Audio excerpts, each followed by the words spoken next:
Sa bawat sulok ng ating bansa, may mga kwento na hindi kayang ipaliwanag ng agham o kasaysayan.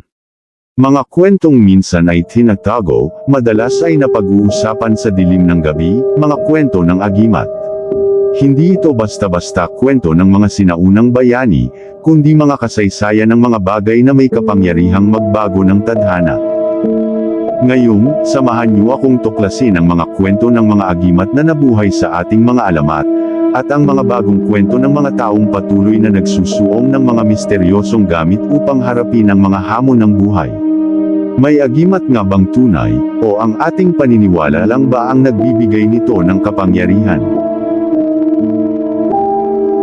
Sa malawak at masukal na kabundukan ng Cavite, isang alamat ang patuloy na binubulong ng hangin, ang kwento ni Nardong Putik. Kilala bilang tulisan, ngunit higit pa roon, siya ay isang taong may kakaibang kapangyarihan na hindi kayang tumbasan ng sinuman, ang kanyang agimat.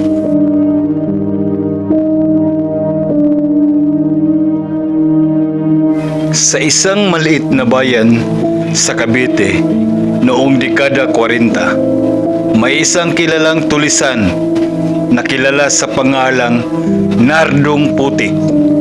Si Nardo, isang matapang at matalino na lalaki, ay hindi natatakot sa sinuman.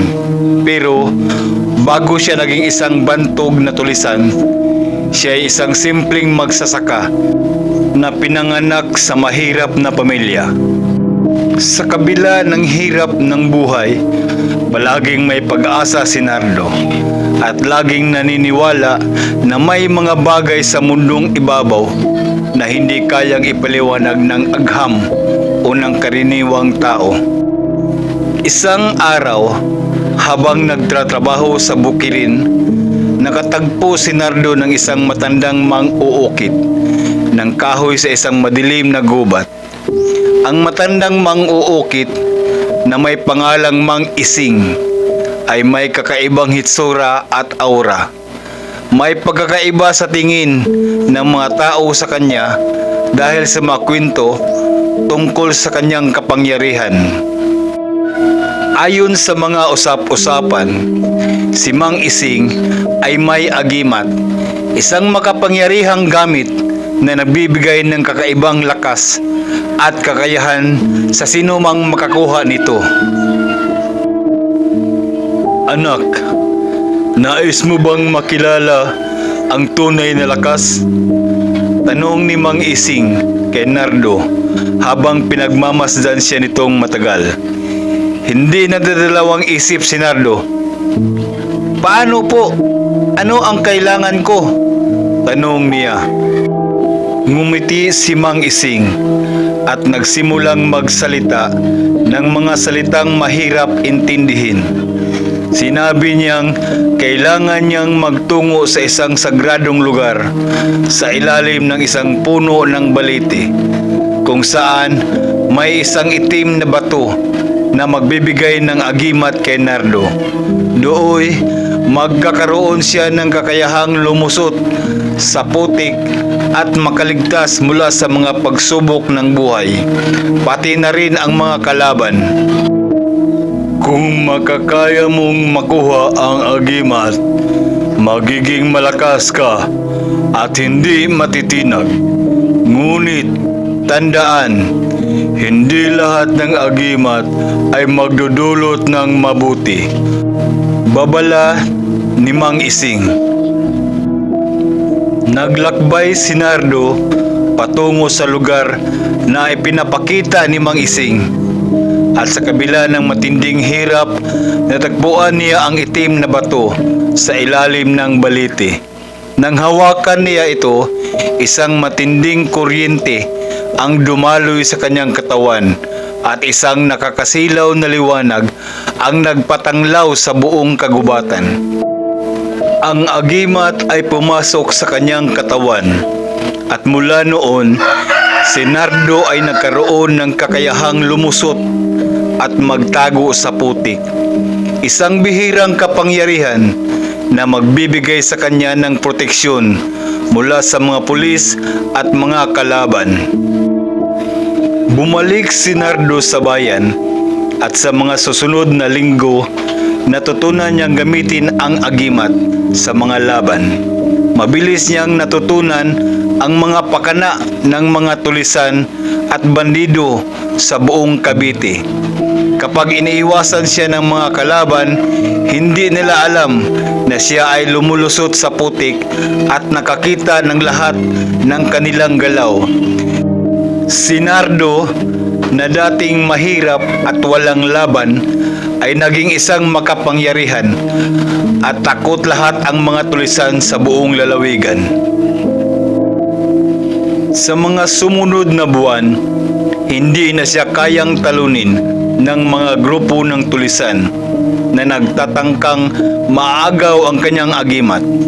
Lahat sila'y natatakot kay Nardo dahil sa kanyang kapangyarihan, hindi nila kayang maabot o mapigilan.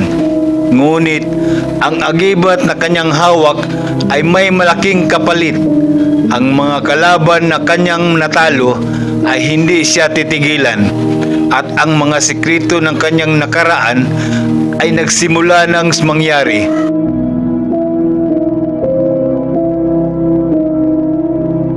Matapos makuha ni Nardo ang agimat mula sa itim na bato sa ilalim ng balete, unti-unti niyang napansin ang mga pagbabago sa kanyang katawan.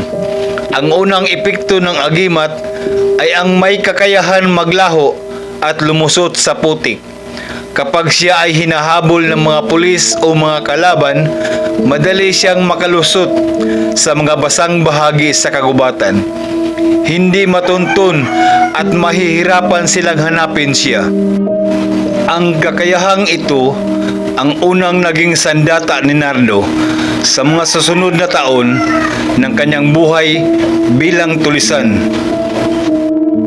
Isang araw, isang grupo ng mga tulisan mula sa Cavite na pinamumunuan ng isang kilalang leader na si Aling Susi ang nagdesisyong subukan at agawin ang agimat ni Nardo.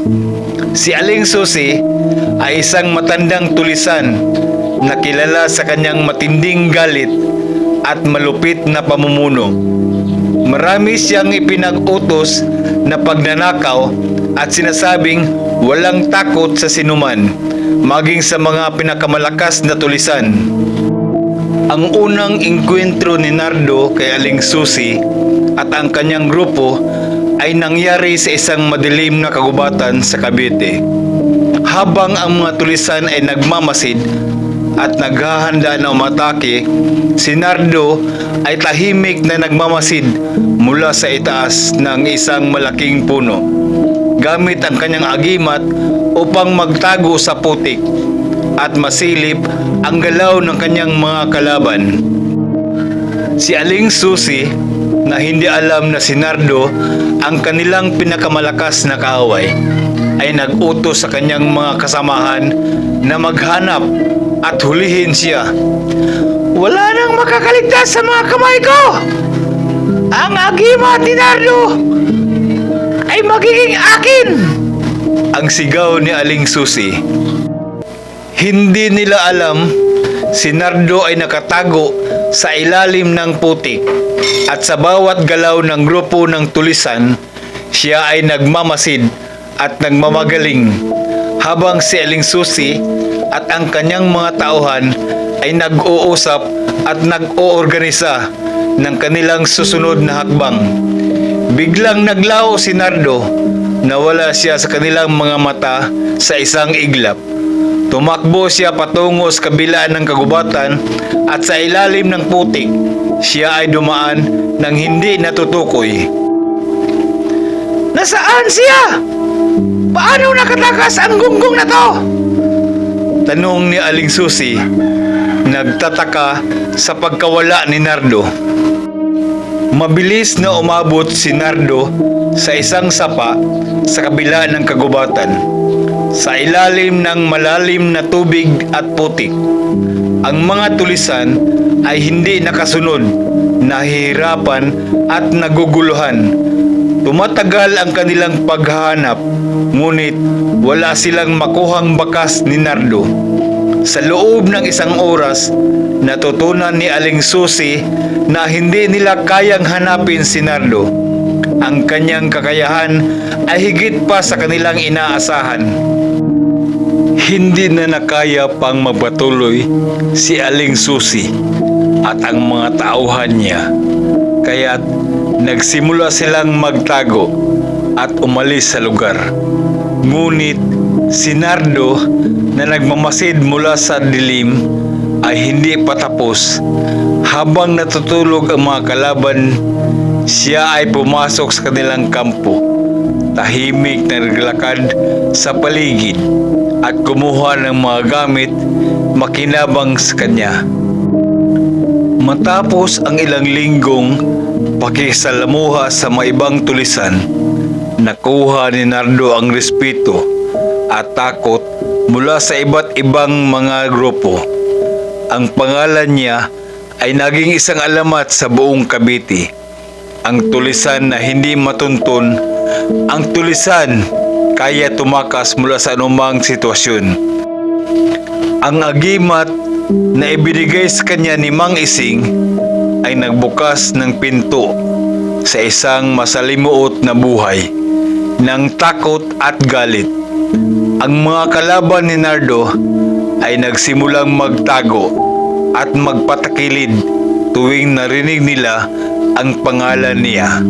Siya ay naging isang pantom, isang anino na laging nanatiling isang hakbang lamang ang layo mula sa kanyang mga kalaban.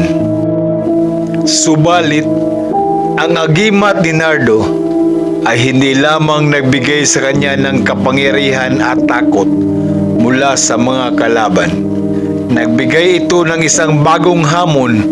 Ang mga kalaban at ang mga grupo ng tulisan ay hindi na lang basta sumusubok na agawin ang kanyang agimat, kundi ang kanilang mga sarili ay nagiging sunod-sunod na biktima ng isang higit pang malupit na hamon na dating sa buhay ni Nardo.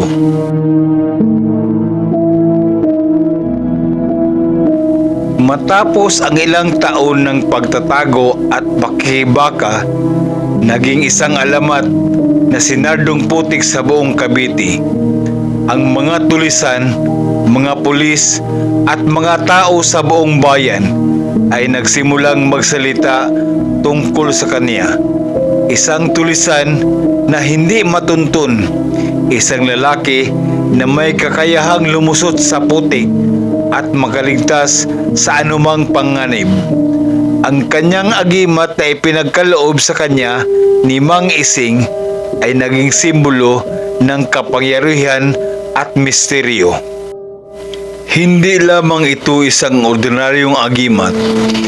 Ito ang dahilan kung bakit si Nardo ay nakatakas sa mga pagkahuhuli at naging simbolo ng takot sa mga kriminal sa rehiyon. Ngunit tulad ng anumang alamat, dumating ang oras ng mga kaaway ni Nardo ay hindi na kayang magtiis.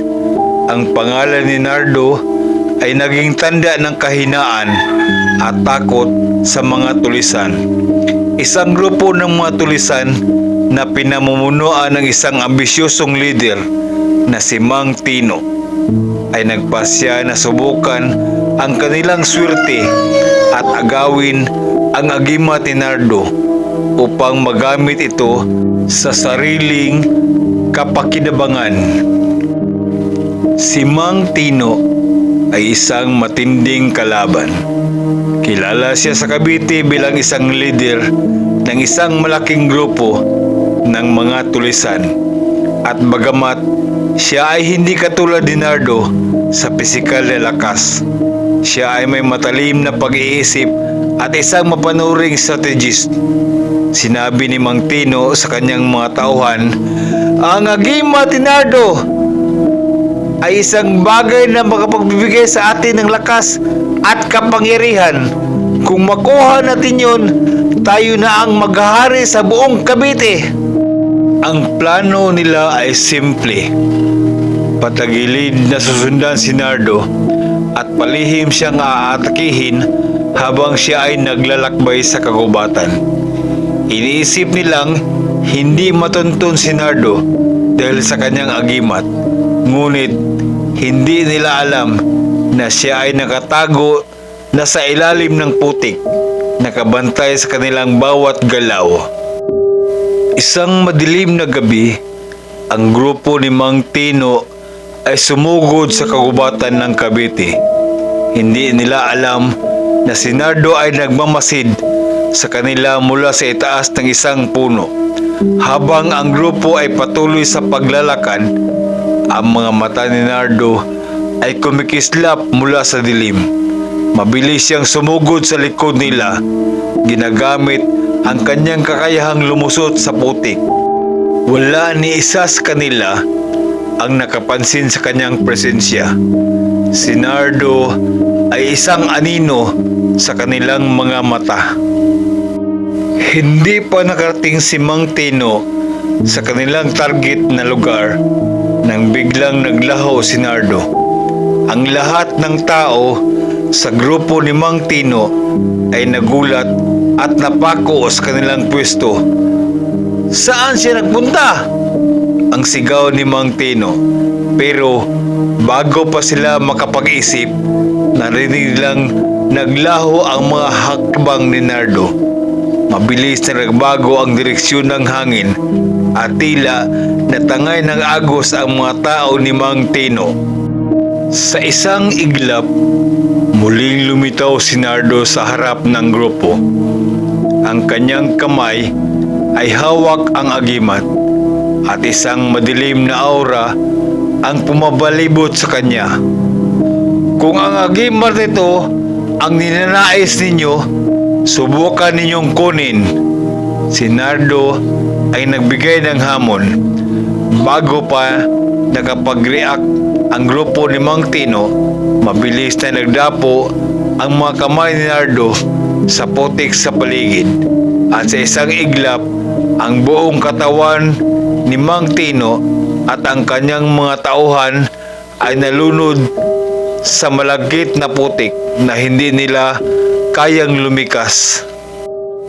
Nagsimula silang magpanik habang ang ilan sa kanila ay desperadong kumakawala. Si Nardo ay tahimik na naglalakad patungo sa kanilang pinuno, si Mang Tino. Sa isang galak ng takot, si Mang Tino ay nagmamakaawa. Wag Nardo, hindi namin kayang makipaglaban sa iyo. Ang agimat mo ay higit pa sa amin. Ngunit, hindi ito pinansin ni Nardo. Ang galit na matagal nang nagtatago sa puso ni Nardo ay sumabog. Para ka namang ito'y na kumakain ng tekoy. Ito ang wakas ng iyong kaharian ng takot at kasakiman, wika ni Nardo. At tinanggal ang agimat mula sa kanyang kamay. Sa isang mabilis na galaw, ang putik ay nagdilim at si Mang Tino at ang kanyang grupo ay natagilid, nawala ng lakas at tuluyang bumagsak sa ilalim ng lupa. Ang kanilang mga huling sigaw ay naging tahimik at ang kagubatan ay muling bumalik sa katahimikan. Mula sa insidenteng yun, naging isang alamat si Nardong Putik, hindi lamang sa Cavite kundi sa buong rehiyon ng Luzon. Walang grupo ng tulisan naglakas loob nang subukan ang kunin ang kanyang agimat. Ang pangalan ni Nardo ay nagsimulang magpahayag ng takot at respeto sa buong lugar. Hindi lamang siya isang tulisan, kundi isang simbolo ng kapangyarihan, isang anino ng hukbo na hindi matitinag.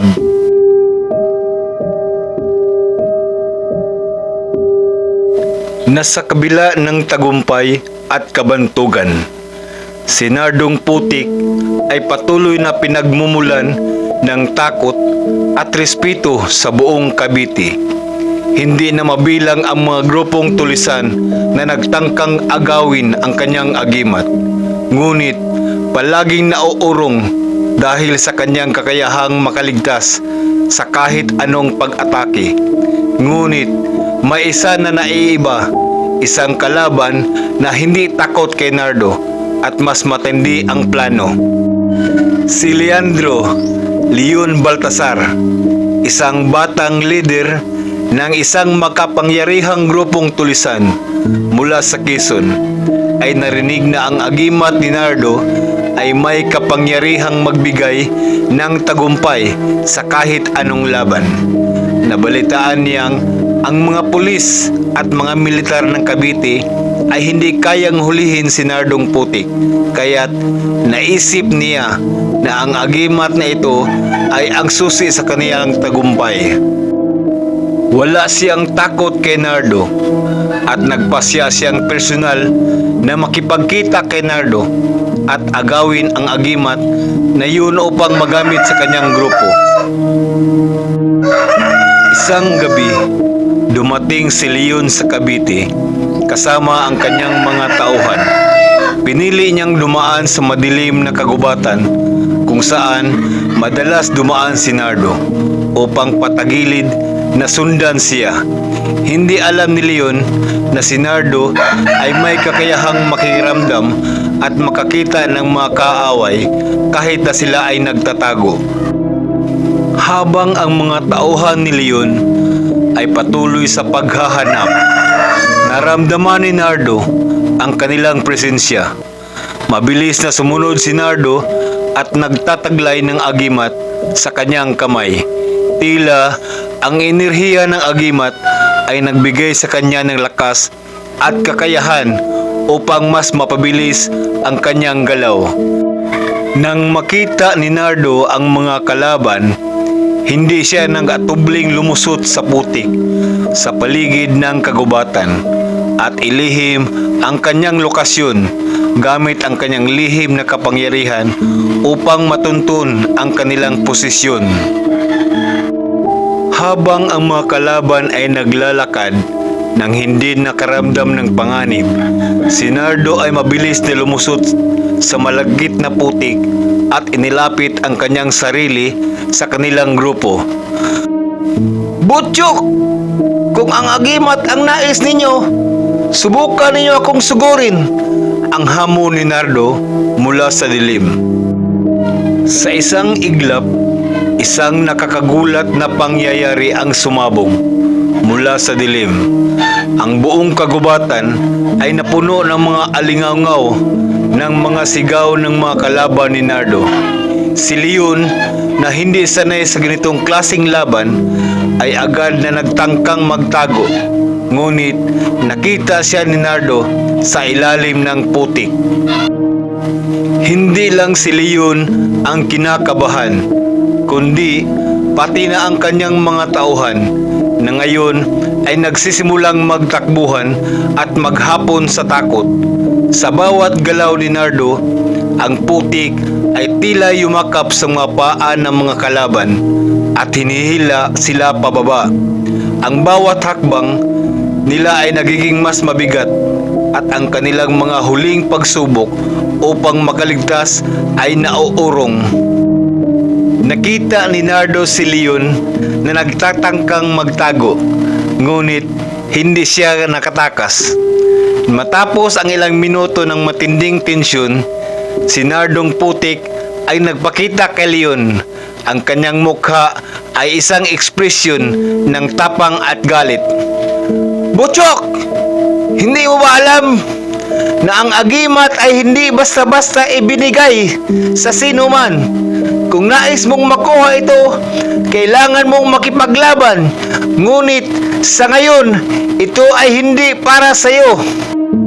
Nagpakita ng galak sa mata ni Nardo, ngunit pinili niyang hindi labanan si Leon at mga tauhan nito. Isang desisyon na nagpabilib kay Leon na hindi nakatubiling magmamakaawa. Nardo, hindi Butchok pangalan ko. Leon. Patawarin mo ko, Nardo. Hindi ko alam kung paano ko ito magagamit. Hindi ko kayang makipaglaban sa iyo. Ngunit bago pa magpatuloy ang kanilang usapan, dumating ang mga pulis na nagtangkang habulin si Nardo, pati na ang grupong tulisan.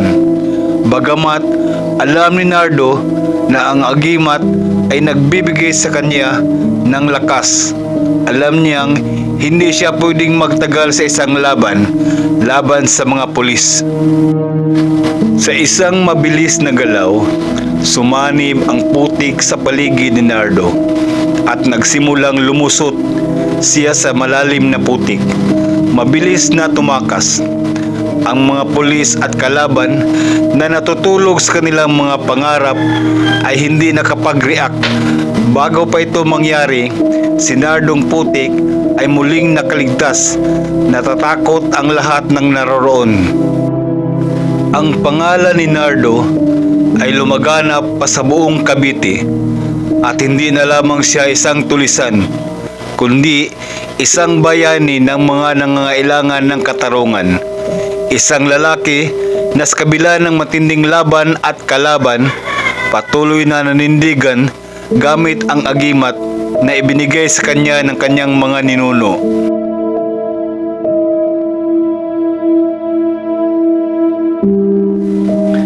Matapos ang sunod-sunod na tagumpay ni Nardong putik laban sa mga tulisan at sa mga otoridad, lumagana pa ang kanyang pangalan. Ang bawat hakbang niya ay may kasamang takot mula sa kanyang mga kalaban. Ngunit habang siya ay nagiging mas tanyag, mas maraming grupo ng tulisan ang nagnanais makuha ang kanyang agimat. Isang mahiwagang bagay na sinasabing magbibigay sa kanya ng di matatawang lakas at kapangyarihan makaligtas sa kahit anong laban. Isang gabi ng kabilugan ng buwan, sa gitna ng masukal na kagubatan ng Cavite, isang lihim na pagpupulong ang ginanap ng isang kabilang pangkat ng mga tulisan na kilala bilang ang Haring Itim. Balak nilang kubkubin si Nardo at agawin ang agimat na nagiging balakid sa kanilang mga plano sa pagkamkam ng yaman sa lugar. Ang lihim na paghahanda. Samantala, si Nardo na sanay na sa mga ganitong taktika ay tila may pakiramdam na may nakaambag na panganib. Sa tulong ng kanyang agimat, nagkaroon siya ng panaginip kung saan nakita niya ang isang mapanganib na labanan sa kagubatan. Nagising siya ng malamig ang pawis at agad nagpasya. Kung darating sila, kailangan nilang harapin ako sa lugar na aking teritoryo. Pinili niya ang isang mababang bahagi ng kagubatan na puno ng putik at tubig. Alam niyang ang lugar na yun ang magiging pabor sa kanya, lalo na't dito niya napatunayan ang bisa ng kanyang agimat, kasama ang kanyang maliit ngunit tapat sa grupo. Naghanda siya ng mga bitag sa paligid upang maipit ang sinumang magtatangkang sumalakay. Ang malagim na labanan sa hating gabi, dumating ang Haring Itim. Mahigit 20 tulisan, armado ng mga gulok, baril at busog, ang dandahang pumasok sa kagubatan. Tahimik, ngunit mabangis ang kanilang kilos, tila mga gutom na hayop na naghahanap ng biktima. Ngunit bago pa man sila makarating sa kampo ni Nardo, ang unang bitag ay nag-activate. Ang isa sa mga tulisan ay nalaglag sa isang hukay na puno ng matatalim na kawayan. Sinundan ito ng sunod-sunod na bitag, mga lubid na biglang nagbitin ng iba at mga nagkukubling sibat na tumama sa iba pang mga tulisan. Habang nagkakagulo ang grupo, biglang lumitaw si Nardo mula sa dilim. Basa ng putik ang kanyang katawan at ang kanyang agimat ay kumikislap sa ilalim ng liwanag ng buwan. Ang kanyang presensya ay tila naging mas nakakatakot dahil sa kakaibang lakas na dala nito. Isa-isa niyang hinarap ang mga tulisan, bagamat mas marami sila. Tila ba hindi nila magawang sabayan ang bilis at lakas ni Nardo. Ang putik na kanilang inaasahang magiging sagabal ay tila nagiging pabor sa kanya. Sa bawat galaw niya, parang nalulusutan niya ang lupa mismo. Ang huling pag-atake, ang leader ng Haring Itim, si Mang Rising, ay sumigaw, "Ako na mismo ang tatapos sa iyo, Nardong Putik!" Dala ang isang malapad na gulok. Sumugod siya kay Nardo, ngunit bago pa man siya makakalapit, si Nardo ay biglang naglaho sa putik. Nagulat si Rising at ang kanyang mga tauhan. Maya-maya pa, lumitaw si Nardo sa likod niya at sa isang mabilis na galaw, napasuko niya ang leader. "Hindi kapangyarihan ang habol ng agimat nito!" wika ni Nardo habang hawak ang agimat. "Ito'y proteksyon para sa mga naaapi at para sa kaligtasan ng mga inosente." Ang natitirang mga tulisan ay nagpasya ng tumakas. Iniwan ng kanilang leader at mga nasawing kasamahan. Ang labanan ay nagtapos sa pagkapanalo ni Nardong Putik. Ngunit alam niyang hindi pa tapos ang laban. Ang tagumpay ni Nardo laban sa mga Haring Itim ay mas lalong nagpatibay sa kanyang reputasyon. Ngunit kasabay nito, ang mga mas malalakas at mas makapangyarihang grupo ay nagsimulang magplano laban sa kanya. Ang agimat niya ay nagiging mas simbolo ng pag-asa para sa mga api, ngunit nagiging mas malaking target para sa mga makapangyarihan. Si Nardo ay nakatanaw sa liwanag ng buwan. Hawak ang agimat na tila nagbabaga.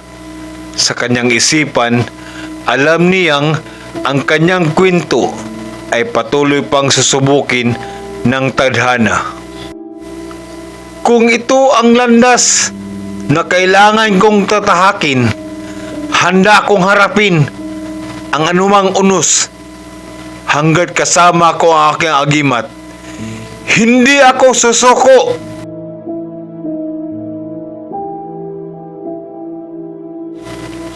Ang pangalan ni Nardong Putik ay naging isang alamat sa Cavite. Hindi na lamang siya ang isang tulisan, kundi isang nilalang na may kapangyarihang magbago, maglaho at magtagumpay laban sa lahat ng mga pagsubok.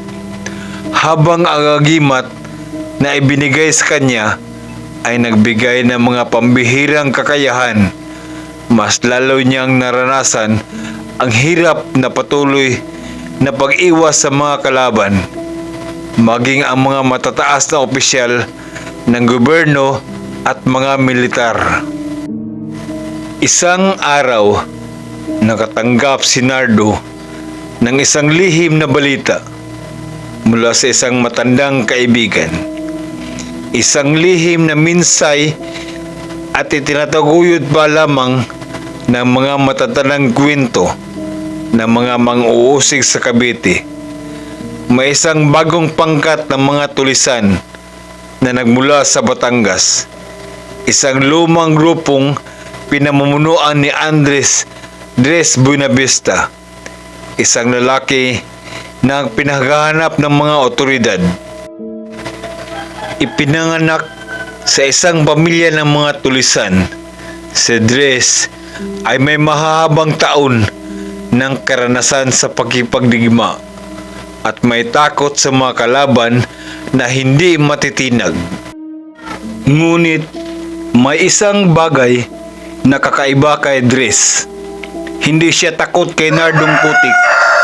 Ayon sa mga kwento, si Dres ay nakakakita ng mga agimat at may natutunan mula sa mga sinasabing makapangyarihang nilalang. Alam niyang tanging ang agimat ni Nardo ang makakapigil sa kanyang pangarap na dominahin ang buong Cavite at higit pa. Kaya't isang gabi, nagtipon si Dres at ang kanyang mga tauhan at nagpasya na makipagtagpo kay Nardo upang kunin ang agimat at magtamo ng higit pang kapangyarihan. Alam ni Nardo na ang kanyang agimat ay hindi basta-basta makukuha. Isa itong simbolo ng lakas at tapang na mula sa mga ninuno ng mga katutubong Caviteño at hindi nila ito ibibigay sa sinuman, lalo na kay Dres. Ngunit maiba pang usapan, ang mga tauhan ni Dres ay may kakayahang magtago at mag-imbento ng mga pambihirang paraan upang makalusot sa mga puok na mahigit na binabantayan ng mga pulis at mga sundalo. Habang papalapit na ang gabi ng kanilang engkwentro, si Nardong Putik ay naghanap ng paraan upang masiguro na ang bawat hakbang ni Dres at ang kanyang mga tauhan ay matuntun. Pinili niyang lumikha ng isang set ng traps at maghintay sa isang madilim at mabigat na kagubatan. Kasabay ng pag-iingat nito, sinimulan ni Nardo ang pagpapalakas ng kanyang kapangyarihan gamit ang agimat, habang ang mga bandido ni Dres ay naglalakad sa madilim na kagubatan na hindi alam na sinusundan sila ng mismong lalaking pinagmumulan ng takot. Sa kabila ng lahat ng paghahanda ni Nardo, hindi niya inasahan na si Dres ang may mga espesyal na sundalo, mga taong bihasa sa mga ancient spells at sa mga pamamaraan ng paghahanap ng mga agimat. Sa isang iglap, naramdaman ni Nardo na ang kanyang mga kakayahan ay hindi sapat upang labanan ang mga bagong kalaban na may mga katulad na kapangyarihan. Nagkaroon ng matinding labanan sa kagubatan. Mabilis na gumalaw si Nardo, lumulusot sa mga madilim na sulok ng putik upang makaligtas at makapagplano ng susunod na hakbang, habang ang mga kalaban ay naghahanap ng daan patungo sa kanya. Nagkaroon sila ng matinding pakiramdam ng takot at panghihina sa ilalim ng mabigat na putik na tila sumisip-sip sa kanilang lakas. Bawat galaw ni Nardo ay nagiging isang pagsubok para sa mga kalaban, at ang kanyang mga agimat ay nagbibigay sa kanya ng hindi matatawarang kalamangan. Ngunit nang dumating na ang mga sundalo mula sa militar, nakumpirma ni Nardo na hindi lang si Dres ang nagiging kalaban niya. Ang mga sundalo ay dumating upang akusahan siya ng pagiging isang pambansang banta, isang taong kinatatakutan hindi lamang ng mga tulisan kundi ng mga otoridad. Ang labanan ay nagiging mas malupit. Habang tumatagal ang laban, si Nardo ay muling lumusot sa putik, dumaan sa mga malalalim na hukay at mga pangahas na daanan upang makaligtas. Ngunit sa bawat tagumpay na nakamit ni Nardo, ang mga kalaban ay patuloy na naging mas mapanganib. Dumarating ang oras na kailangan niyang magdesisyon kung ipagpatuloy pa ba ang laban o hanapin niya ang paraan upang takasan ang lahat ng ito.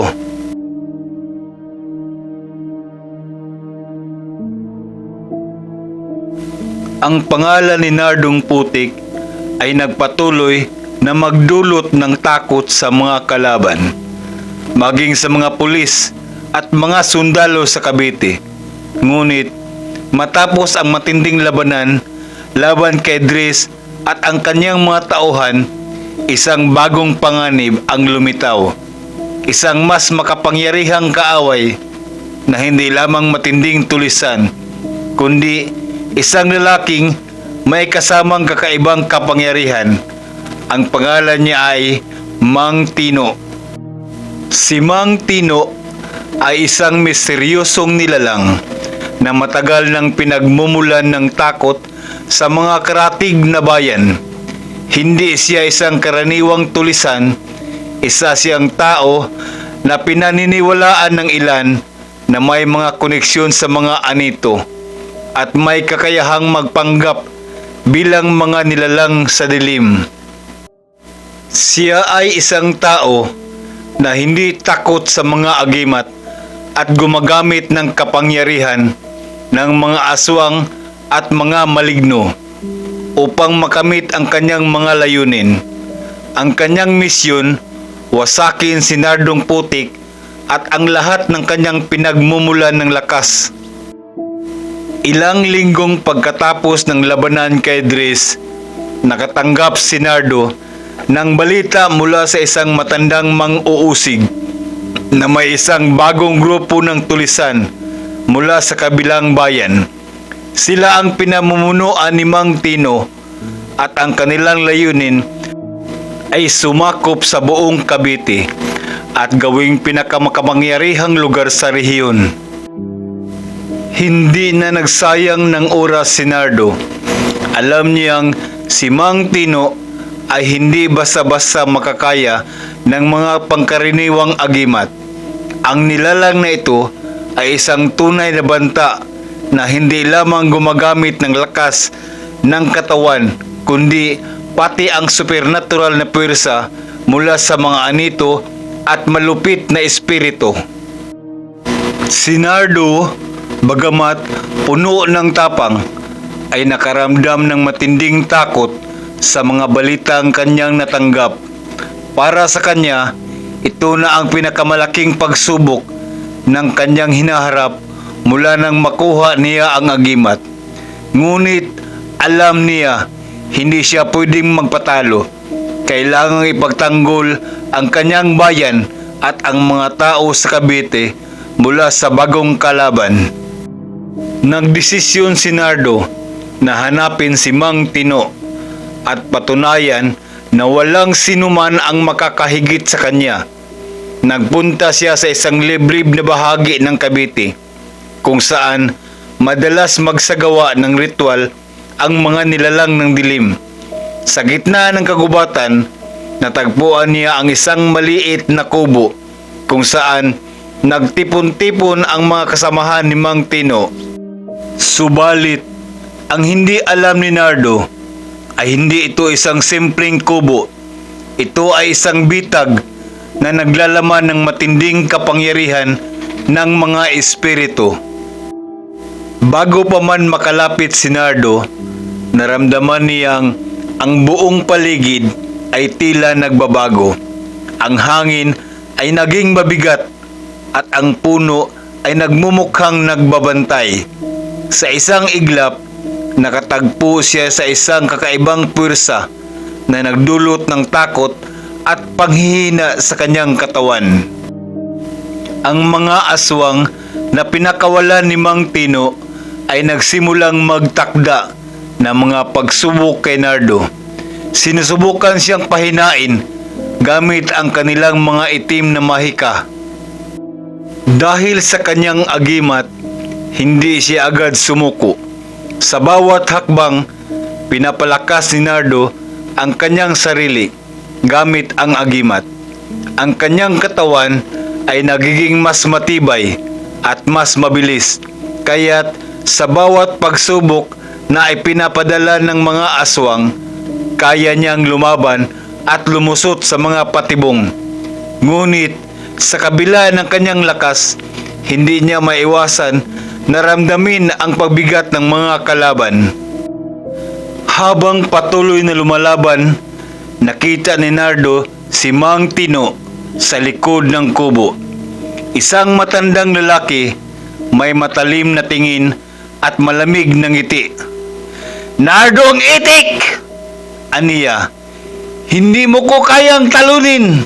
Ang pwersa ng mga anito, hindi mo kayang kontrolin ang mga espiritu." Ngunit si Nardo, na matagal nang nakasanayan ang mga pagsubok, ay hindi na natakot. "Wrong spelling, hindi itik, putik. Bago mo ko talunin, Mang Tino, kailangan mo munang patunayan na ikaw ay mas makapangyarihan kaysa aking agimat," sagot ni Nardo. At doon nagsimula ang pinakamalaking laban ng kanyang buhay. Ang labanan ay tumagal ng ilang oras. Isang digmaan na puno ng supernatural na pwersa at mahikang naglalaban. Si Nardo, gamit ang agimat at ang kanyang lakas ng loob, ay hindi napatinag. Ang mga aswang at espiritu na pinapadala ni Mang Tino ay unti-unting napagod at nawala sa kanyang harapan. Ngunit si Mang Tino ay may matinding pwersa mula sa anito, ay patuloy na nagsasagawa ng malupit na ritual upang humarap kay Nardo. Sa isang matinding pagsabog ng enerhiya, naisip ni Nardo na hindi siya kayang talunin ng pisikal na laban. Kailangan niyang gamitin ang ibang paraan. Pinili niyang gumamit ng kanyang pinagmulan ng lakas, ang putik. Sa tulong ng agimat, nilusot ni Nardo ang kanyang katawan sa ilalim ng putik at lumusot papunta sa likod ni Mang Tino. Habang ang huling sumabog na enerhiya ng kalaban ay nagbigay daan sa isang pagkakataon, pinatumba ni Nardo si Mang Tino at inalis ang kanyang kapangyarihan. "Hahaha, akala ko ba'y malakas ka? Malakas ka lang magsalita. Hindi itik, putik." Sa pagkatalo ni Mang Tino, muling napatunayan ni Nardong putik ang hindi matitinag na kapangyarihan ng agimat at ang kanyang lakas ng loob upang protektahan ang kanyang bayan. Hindi pa tapos ang laban, ngunit isang hakbang na naman ang nagawa ni Nardo upang tiyakin ang kaligtasan ng Cavite mula sa mga kaaway.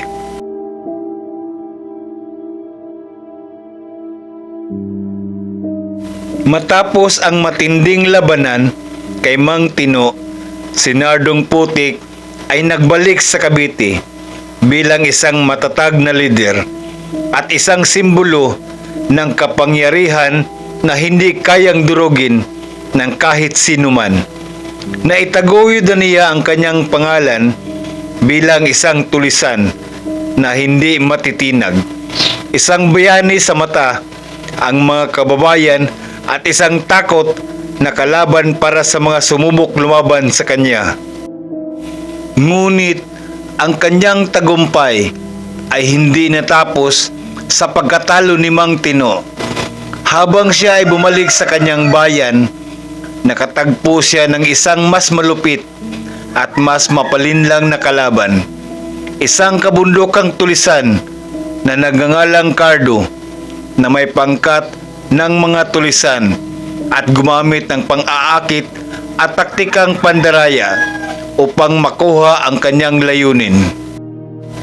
Si Cardo, na matagal nang sinusubok ang mga agimat, ay may sariling uri ng kapangyarihan. Hindi isang agimat tulad ng kay Nardong, kundi isang sinaunang kapangyarihan na nagpapahintulot sa kanya ng kontrolin ang isipan ng mga tao, isang kapangyarihan ng ilusyon at seduksyon. Mabilis na kumalat ang balita ng nalalapit na labanan sa Cavite. Si Cardo at ang kanyang mga tauhan ay nagsimula ng maghasik ng takot sa mga baryo. Pinapalaganap ang kanilang mga taktika ng pang-aakit at panggugulo sa mga bayan. Ang mga tao ay nagsimulang magtago, natatakot sa mga tulisan at sa kanilang kakayahang manghuhut-hut at maghasik ng gulo. Hindi nagpatinag si Nardo. Alam niyang hindi basta-basta ang kalaban na to. Ang tunay na lakas ng isang leader ay hindi nakasalalay lamang sa kanyang pisikal na kapangyarihan, kundi sa kanyang kakayahang magpatawad at magbigay proteksyon sa kanyang bayan. Pinili ni Nardo na magplano at makipag-ugnayan sa mga lokal na lider ng Cavite upang buuin ang isang koalisyon laban kay Cardo at kanyang grupo. Habang naghahanda para sa susunod na laban, natuklasan ni Nardo na si Cardo ay may lihim na kakayahan na hindi alam ng karamihan. Gumamit siya ng isang sinaunang kakaibang bato na naglalaman ng isang uri ng espiritu na may kakayahang manipulahin ang isip ng sinumang tao na tumitingin dito. Ayon sa mga matatandang mang-uusig sa Cavite, ang batong yun ay pinagmulan ng isang malupit na kasaysayan ng panlilinlang at pananakop, kaya't ipinagbabawal itong hawakan o gamitin ng mga tao sa lugar. Sa tulong ng mga lokal na mang-uusig at mga albularyo, inalam ni Nardo kung paano masusugpo ang kapangyarihan ng batong ito. Natutunan niyang ang tanging paraan upang hadlangin ang lakas ni Cardo ay ang paggamit ng isang katulad na sinaunang agimat. Ngunit hindi basta-basta ang paggawa ng ganitong agimat.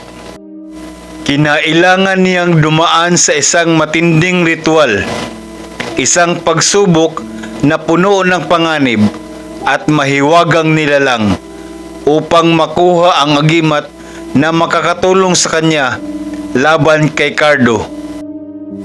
Sa tulong ng mga matatandang mang-uusig, nagsimula si Nardo ng ritual sa isang liblib na lugar sa kagubatan ng Cavite, kung saan matagal nang itinatatag ang isang altar na may kakayahang magpabalik ng mga espiritu mula sa nakaraan.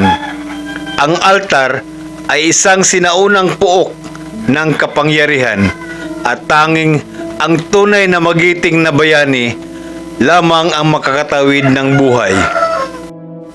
Dito nagsimula ang pinakamalupit na pagsubok na hinarap ni Nardong Putik sa gabi ng ritual.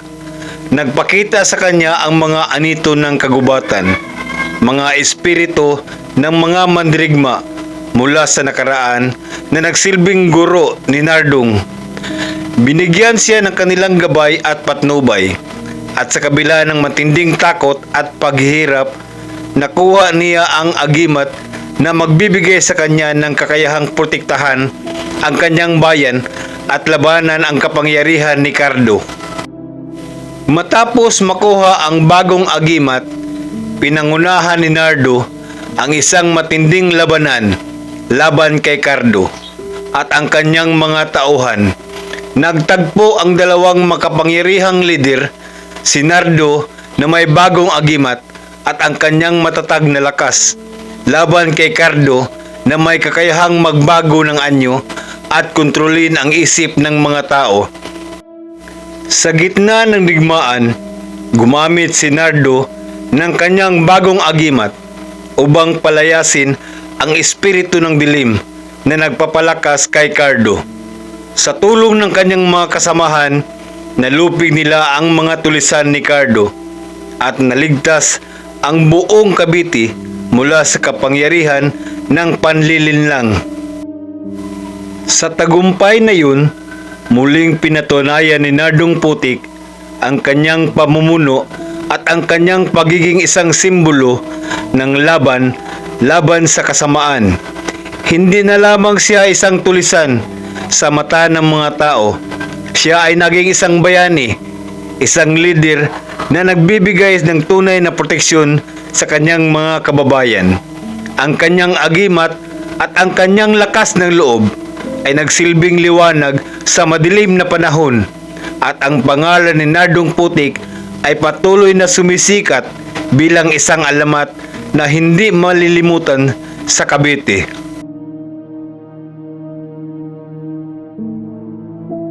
Sa mga huling taon ng pamumuno ni Nardong Putik, naging tanyag siya buong Cavite bilang isang tulisan na may kakaibang agimat. Naging simbolo siya ng takot at respeto. Ngunit hindi siya nakaligtas sa matinding hamon ng kanyang buhay. Sa kabila ng kanyang mga tagumpay, isang bagong banta ang lumitaw sa kanyang buhay. Isang malupit na kalaban na walang kapantay sa kasaysayan ng Cavite. Isang pangkat ng mga tulisan mula sa ibang lalawigan ang dumating. Pinangunahan ng isang misteryosong leader na tinatawag na Tibo. Ang kanilang layunin ay hindi lamang alisin si Nardong Putik sa kanilang daanan, kundi pati na rin ang agimat na nagbibigay sa kanya ng kapangyarihan. Ang mga tulisan ni Tibo ay hindi basta-basta. Sila ay may mga kakaibang taktika at mahihirap na diskarte sa digmaan. Nakasanayan nilang magtago sa ilalim ng lupa, lumusot sa mga hadlang at magpanggap bilang mga ordinaryong tao upang makalapit sa kanilang mga target nang hindi nila namalayan. Alam ni Nardo na ang kanilang lakas ay hindi basta mababali, kaya't nagsimula siyang magplano ng isang hakbang na hindi pa niya nagagawa sa buong buhay niya, ang lumusot sa kanilang mga kampo at sugurin sila mula sa loob. Sa kabila ng kanyang pagsubok at takot, nagpatuloy si Nardo sa pagpapalakas ng kanyang agimat at nahanap ang isang bagong pwersa na makakatulong sa kanya sa laban. Pinili niyang ipagtanggol ang kanyang bayan at pamilya laban sa mga bagong tulisan. Ipinapatawag niya ang mga natitirang alyado sa Cavite, mga mang-uusig, manghuhula at albularyo, na magbigay sa kanya ng mga gabay at tulong upang magtagumpay sa kanyang laban. Ang gabi ng huling laban ay dumating. Pinili ni Nardo na subugod sa kampo ni Tibo sa pamagitan ng isang madilim na daanan. Isang madulas na putik na tanging siya lamang ang nakakaalam ng ruta. Gumamit siya ng kanyang agimat upang magtago at lumusot sa ilalim ng lupa, na tatanging hindi matutukoy ng mga tulisan ang kanyang presensya. Ang putik na tinutukoy ay isang sinaunang pwersa na tinatawag na putik ng paglaya, isang kapangyarihan na nagmula sa mga unang mag-uusig ng Cavite. Kapag ginamit ito, ang sinuman na may agimat na tulad ng kay Nardo ay kayang maglakbay sa ilalim ng lupa at lumusot nang hindi matutukoy ng kanilang mga kalaban. Habang lumulusot si Nardo sa ilalim ng lupa, narinig niya ang mga lihim na tinig ng mga tulisan. Pinag-uusapan nila ang kanilang mga plano at taktika. Napansin niyang mas determinado sila kaysa mga nakaraang grupo na nakalaban niya. Alam niyang ang labanan na to ay magiging pinakamalaki at pinakamatinding hamon sa kanyang buong buhay. Dahil sa kakayahan niyang magtago sa ilalim ng lupa, nagawang lumusot ni Nardo sa mga kampo ng tulisan ni Tibo nang hindi nila nararamdaman. Isang gabing madilim, nang dumating ang tamang pagkakataon, lumabas siya mula sa putik. Hawak ang kanyang agimat. Mabilis niyang pinangunuhan ang isang marahas na pag-atake laban sa mga tulisan gamit ang kanyang lihim na kaalaman sa diskarte ng digmaan. Habang nakipaglaban siya, nakita ni Nardo ang pinuno ng mga tulisan, si Tibo. Si Tibo ay may hawak na isang malaking kutsilyo na kumikinam sa ilalim ng malamlam na liwanag. Ang kanilang labanan ay isang pagtatangka ng bawat isa na patunayan ang kanilang puwersa at kapangyarihan. Si Tibo ay gumagamit ng mga kasamahan niyang tulisan upang harangan si Nardo. Ngunit alam ni Nardo na hindi siya magtatagumpay kung mananatili siya sa harap ng marami. Gamit ang kanyang agimat, nagawa niyang gawing malabo ang mga mata ng kanyang mga kalaban. Pinili niyang gumamit ng isa sa mga pinakamatinding lakas ng agimat na natutunan niya mula sa kanyang mga nakaraang pakikipaglaban, ang paglusot sa anino. Ang agimat ay hindi lamang nagbigay sa kanya ng kakayahang makaligtas sa putik, kundi maging ang kakayahang magtago sa ilalim ng anino ng kanyang mga kalaban. Gawing mahirap para kay Tibo na makita siya, at sa mga susunod na saglit, nagsimula nang nawalan ng lakas si Tibo. Hindi na niya kayang kontrolin ang kanyang mga tauhan, at ang mga tulisan ni Tibo ay nagsimulang magtakas. Sa huli, si Nardong Putik ay nagtagumpay sa huling labanan. Tibo at ang kanyang mga tauhan ay tinalo, at ang kanilang banta sa Cavite ay nawasak. Nang bumalik si Nardo sa kanyang bayan, tinanggap siya ng buong Cavite bilang isang bayani. Hindi lamang dahil sa kanyang lakas, kundi dahil sa kanyang kakayahang magbigay ng proteksyon at magtatag ng katahimikan sa kanyang bayan. Ang kanyang agimat ay isang simbolo ng lakas ng loob, at ang pangalan ni Nardong Putik ay patuloy na naging alamat. Isang tagapagligtas ng kanyang bayan at isang leader na handang isakripisyo ang buhay para sa kaligtasan ng marami.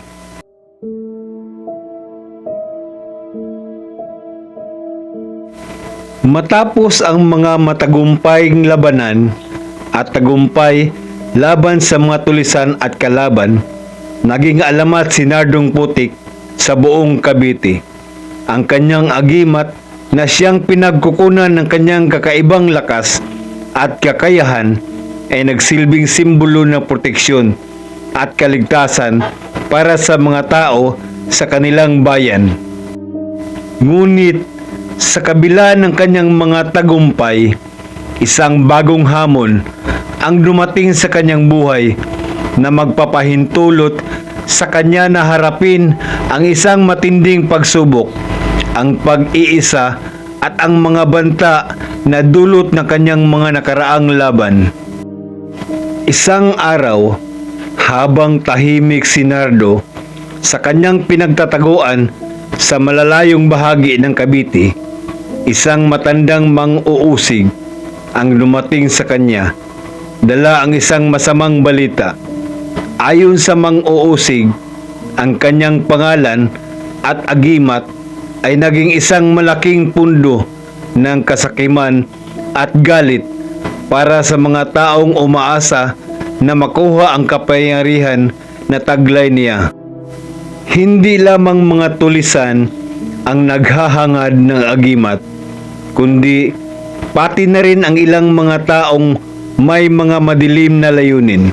Kaya't nagpasya ang mga matataas na tao sa bayan na humiling ng tulong mula sa mga albularyo at mga mag-uusig upang patumbahin si Nardo. Di ba, alam mo, Nardo, wika ng mag-uusig, may mga tao nang naglalakad sa dilim, naghahanap ng iyong agimat. Hindi lang mga tulisan ang mga kalaban mo, dumarami na sila at hindi mo na kayang pigilan ang lahat. Nagulat si Nardo, ngunit sa kabila ng takot sa kanyang puso, alam niyang may isang bagay siyang kailangan gawin. Ang agimat na nagbibigay sa kanya ng lakas at kapangyarihan ay hindi niya pwedeng ipasa sa mga hindi karapat-dapat. Kung may mga tao man na handang gawin ang lahat upang kunin ito, kailangan niyang magdesisyon na gumawa ng isang hakbang na hindi pa niya ginagawa. Umalis sa Cavite at magtago upang hindi madadamay pa ang kanyang bayan. Nagdaang mga linggo, naghanap si Nardo ng mga lugar na ligtas mula sa mga kalaban. Iniwasan niya ang mga mata ng pulis, mga tulisan at mga tao na nais gamitin ang kanyang agimat para sa pansariling kapakinabangan. Wala ni isa mang makakaalam kung saan siya nagtago, at dahan-dahan niyang itinago ang agimat sa isang lugar na tanging siya lamang ang makakaalam. Ang agimat hindi lamang simbolo ng lakas, kundi pati na rin ng responsibilidad, kaya't hindi niya kayang basta na ilang itong ipasa sa iba. Kahit na maraming tao ang naghanap sa kanya, si Nardong Putik ay hindi tumigil sa pagiging isang bayani ng Cavite.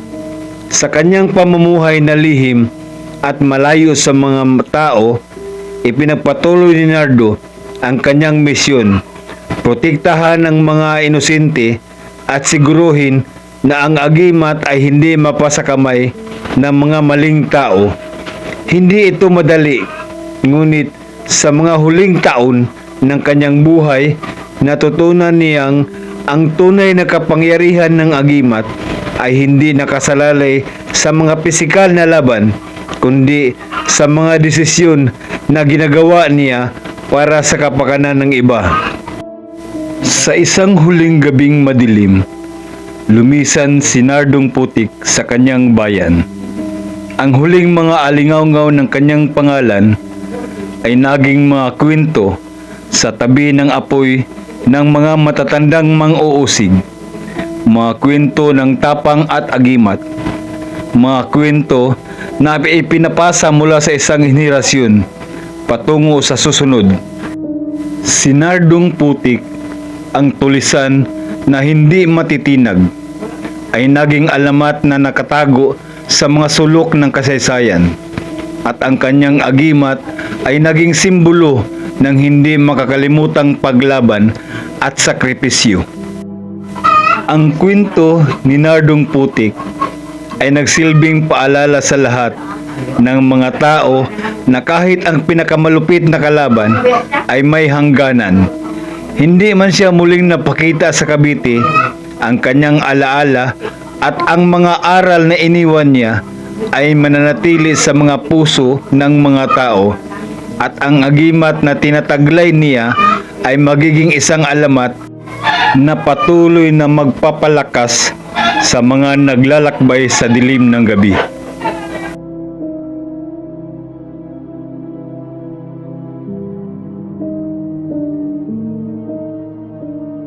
At dito nagtatapos ang ating kwento ng agimat, isang piraso ng kasaysayan at misteryo na patuloy na bumabalot sa ating kultura. Marahil, sa bawat agimat na nakatagong kwento, may mga natutunan tayong hindi lang tungkol sa ating nakaraan, kundi pati na rin ang mga kahulugan ng lakas, tapang, at pananampalataya sa mga bagay na hindi natin nakikita. Pero tandaan, hindi sa lahat ng pagkakataon ay may agimat na kailangan. Minsan, ang pinakamalakas na agimat na mayroon tayo ay ang ating sarili, ang ating tapang, pag-unawa, at tiwala sa ating kakayahan.